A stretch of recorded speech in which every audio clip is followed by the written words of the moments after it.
Moi j'aime manger du camembert avec mon pote qui s'appelle Robert. Salut tout le monde, c'est ma génération. Donc aujourd'hui on se retrouve. Vous avez vraiment cru que je parlais comme ça, hein? Non, ça se trouve, je le fais mal, la petite fille. Enfin bon, bref, c'est Génération, comment vous allez? J'espère que vous passez un bon moment sur Code QG et que surtout vous allez passer un bon moment sur Code QG, que vous passez une bonne fin de semaine et un bon week-end. Donc aujourd'hui on est sur Black Ops pour changer un petit peu d'MW3. On se retrouve sur la map Cracked avec l'AK-47, donc j'utilise comme atout poids plume, passe-passe pirate, on s'en fout, bref, en mêlée générale. Donc aujourd'hui j'ai deux petits sujets dont je voulais vous parler vite fait.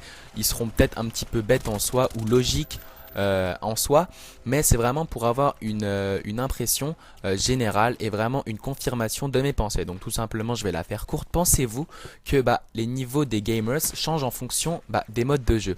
Par exemple, pensez-vous qu'en recherche il y aurait plus de joueurs expérimentés que en tactique par équipe, on va dire, ou en MME?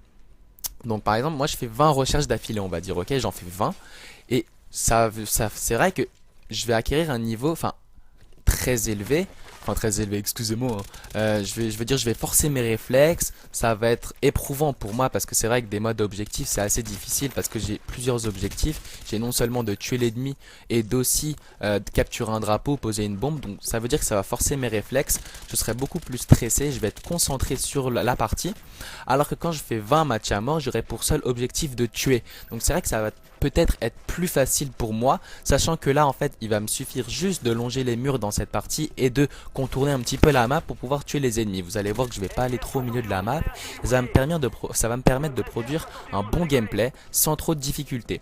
Et peut-être qu'en recherche ou en démolition, le fait juste de contourner me suffira pas, quoi. Il faudra peut-être demander plus de technique, plus de concentration, plus de facultés de jeu permettant de produire un bon gameplay. Après peut-être que je me trompe, que c'est pas forcément ça, mais moi en tout cas je pense que c'est ça, vu que les joueurs en petit mode sont sûrement moins expérimentés que dans des gros modes objectifs, par exemple en recherche, en démolition, en domination. Donc ce serait cool que vous me disiez un peu ce que vous en pensez de tout ça, si ça vous fait la même chose, que par exemple vous allez en MME, vous rencontrez des noobs, des new gamers, ou tout simplement vous rencontrez de tout, que c'est très varié dans les modes, que voilà, vous rencontrez à peu près les mêmes joueurs sur chaque mode. Mais moi en tout cas ça me fait le contraire, hein. Donc je me dis ça aussi parce que moi j'ai commencé Call of Duty il y a 5 ans et moi je suis direct allé en mode objectif. Donc vu que moi j'ai fait totalement le contraire de ce que je vois, c'était pour avoir une petite approbation supplémentaire de tous les gamers. Voilà.